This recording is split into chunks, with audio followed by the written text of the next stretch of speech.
नमस्कार दोस्तों, एक बार फिर से आप सभी का स्वागत है द स्टोरी टेलर में। और आज हम जानने वाले हैं कि मुगल साम्राज्य का पतन किस तरह से हुआ और किस तरह से फिर अंग्रेजों का वर्चस्व भारत में बढ़ा। तो आइए बिना किसी देरी के शुरू करते हैं आज की कहानी को और जानेंगे कि किस तरह से मुगल साम्राज्य का पतन आरंभ हुआ। ये घटना शुरू होती है उस समय की जब औरंगजेब की मृत्यु हो जाती है। दिन था 3 मार्च सन 1707। औरंगजेब की मृत्यु हो जाती है और इसके पश्चात उत्तराधिकार की लड़ाई शुरू हो जाती है।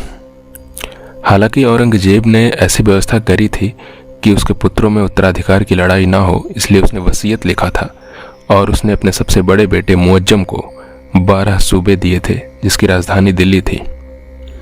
साथ ही अपने मझले बेटे आजम को आगरा, दक्कन, मालवा व गुजरात की जागीर दी थी। साथ ही सबसे छोटे बेटे कामबख्श को बीजापुर व हैदराबाद की जागीर मिली थी।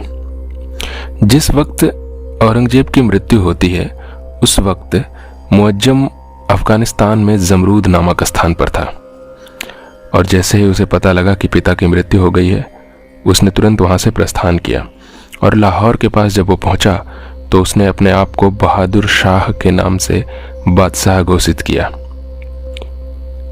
और उसके बेटे अजीमुसान ने आगरा पर कब्जा कर लिया।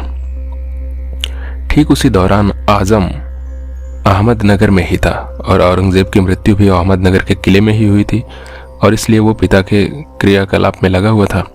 और इस वजह से जैसे उसे पता चला कि आगरा पर अधिकार कर लिया गया है तो आगरा वापस लेने के लिए वो जजाओ में एक शिविर लगाता है, मतलब कि अपने सेना के साथ वो जजाओ पहुंच जाता है। इधर जो सबसे छोटा बेटा है कामबख्श, वो बीजापुर में ही था और उसने बीजापुर में ही अपने आप को बादशाह घोषित कर दिया। इसके पश्चात जजाओ में बहादुर शाह और आजम में युद्ध होता है। दिन था 18 जून सन 1707। आजम व उसके 2 बेटे मारे जाते हैं इस युद्ध में और इसके पश्चात बहादुर शाह दिल्ली का बादशाह घोषित किया जाता है।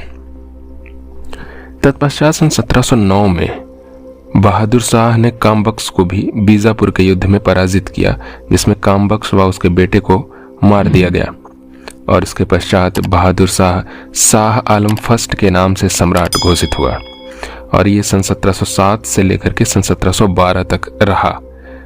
खफी खां उसके दरबार में एक थे और उन्होंने उसे शाह बेखबर की उपाधि भी दी थी।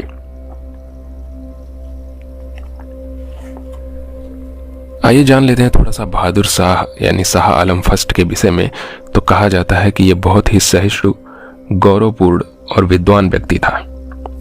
राजपूतों के साथ इसकी शुरुआत में थोड़ी बनी नहीं, लेकिन बाद में इसने राजपूतों के साथ संबंध ठीक किए। शुरुआत में कहा जाता है कि आमेर के जय सिंह को इसने हटाकर विजय सिंह को गद्दी पर बिठा दिया था। साथ ही अजीत सिंह को जबरन मुगल सत्ता स्वीकार करने का दबाव भी बनाया। हालांकि इन दोनों राजाओं ने सत्ता स्वीकार की, मुगल साम्राज्य की बादशाहत यानी मुगल साम्राज्य की सर्वोच्चता तो स्वीकार कर ली। साथ ही इन लोगों ने मांग की कि इन्हें आगरा, मालवा, गुजरात और दक्कन जैसी जागीरों का सूबेदार बना दिया जाए, लेकिन ये मांग उनकी पूरी नहीं हुई। वहीं पर औरंगजेब ने इन स्थानों पर अपनी एक शिविर यानी कि सैनिक शिविर रखने की भी कोशिश किया, परंतु जब इसका विरोध किया गया तो उसने तत्कालीन ही फौरन ही अपने उस शिविर को हटा लिया था। मराठों के साथ अगर इनके संबंध देखें, यानी बहादुर शाह के जो मराठों के साथ संबंध थे, तो मराठों के प्रति इसकी नीति में बहुत क्लियरिटी नहीं थी। बड़ी अस्थिर प्रकृति की नीति थी इसकी, जिसमें देखा जाए तो इसने सरदेश मुखी का अधिकार तो दे दिया मराठों को, लेकिन इसने कभी भी चौथ का अधिकार नहीं दिया था। साथ ही साहू को भी छोड़ दिया गया था और ताराबाई और साहू आपस में लड़ पड़े सत्ता के लिए, लेकिन इसमें जो है सम्राट ने किसी भी तरह की कोई दखलंदाजी भी नहीं करी। पंजाब के साथ अगर इसके संबंधों को देखें तो गुरु गोविंद सिंह को इसने एक बड़ी रियासत देकर विद्रोह को शांत कर लिया था पंजाब का, लेकिन जब गुरु गोविंद सिंह की मृत्यु हो जाती है सन 1712 में तो बंदा बहादुर के नेतृत्व में पुनः लौहगढ़ का किला सिखों ने जीत लिया और फिर यहीं से संबंध सिखों और मुगलों के फिर से खराब हो जाते हैं। बुंदेलखंड एक राज्य था, उसके साथ भी इसके संबंध ठीक ठाक थे। छत्रसाल से इसने मेल मिलाप कर लिया था। और जाटों के साथ देखा जाए तो जाटों के सरदार चूड़ामन से भी इसने दोस्ती का हाथ बढ़ाया। इस तरह से इसने साम्राज्य में थोड़ी बहुत स्थिरता लाई और कहा जाता है कि ये बहुत ही गौरवपूर्ण और बहुत ही योग्य शासक था। लेकिन वही है कि योग्य लोग ज़्यादा शायद दिन तक टिकते नहीं हैं। इसी के समय में डच प्रतिनिधि एक शिष्टमंडल भी आया था। सन 1711 में जेसुआ केटेलार के नेतृत्व में आया था ये मंडल। कहा जाता है कि इस प्रतिनिधि मंडल में एक जूलियाना नामक स्त्री भी आई थी, जिसे सम्राट ने बीबी या फिदवा की उपाधि भी दी थी।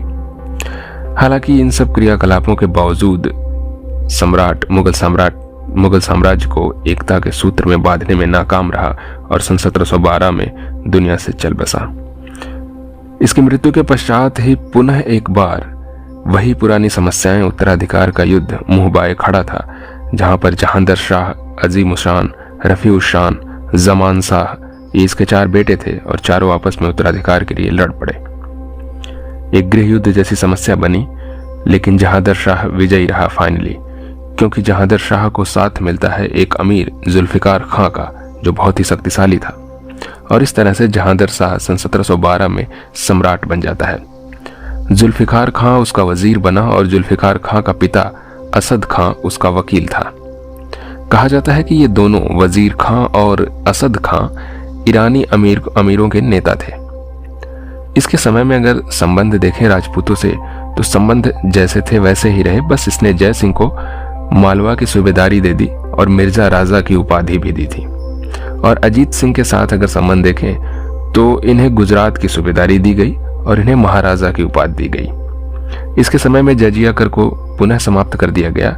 जागीर बांटने की प्रथा को भी समाप्त कर दिया गया था। इसने इजारादारी यानी कि इजारा प्रथा शुरू की, लेकिन इससे जो है किसानों की दशा पुनः बिगड़ी। इसका एक धाय भाई था कोकल ताश।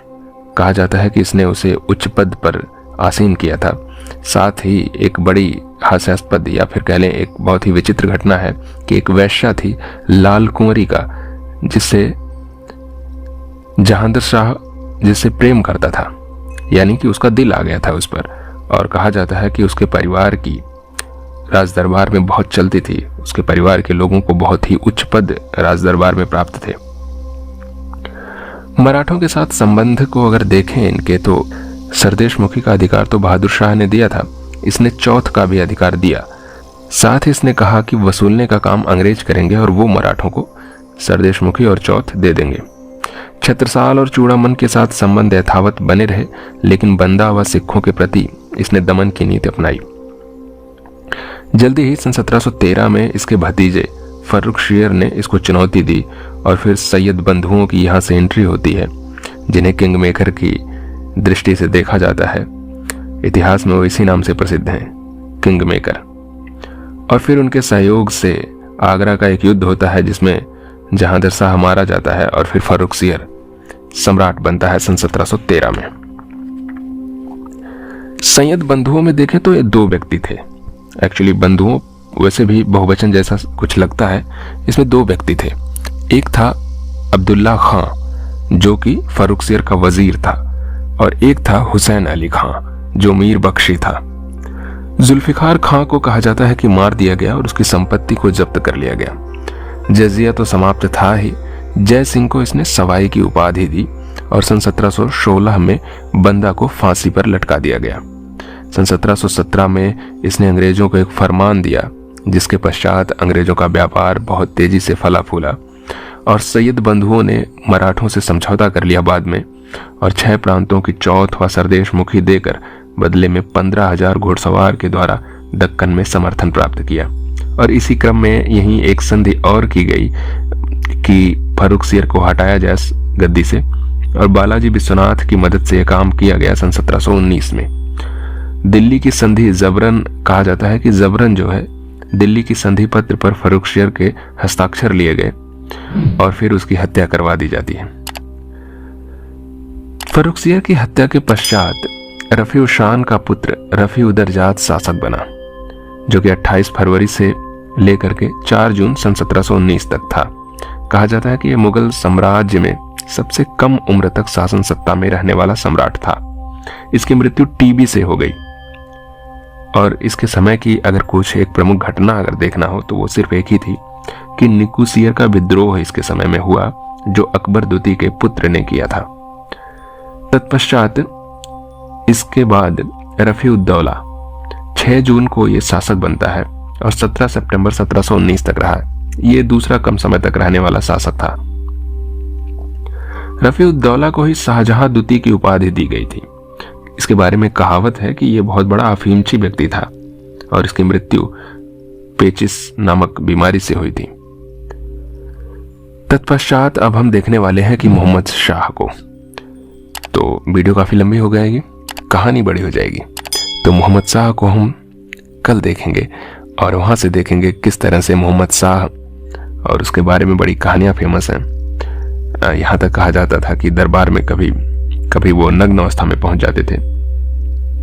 हालांकि 1719 से 1748 तक उन्होंने शासन किया था और इन्हीं का वो समय रहा जब मुगल साम्राज्य पूरी तरह से कमजोर पड़ा और इसके पश्चात उसके टूटन में और भी तेजी आई। जानेंगे हम कल की घटना में मोहम्मद शाह से लेकर के अकबर द्वितीय तक पूरा मुगल साम्राज्य 1 नवंबर 1858 को किस तरह से एलिजाबेथ का फरमान आता है और फिर किस तरह से मुगल साम्राज्य की समाप्ति की घोषणा की जाती है। इन सब घटनाओं को जानेंगे कल, तो बने रहिए और देखते रहिए द स्टोरी टेलर को। नमस्कार।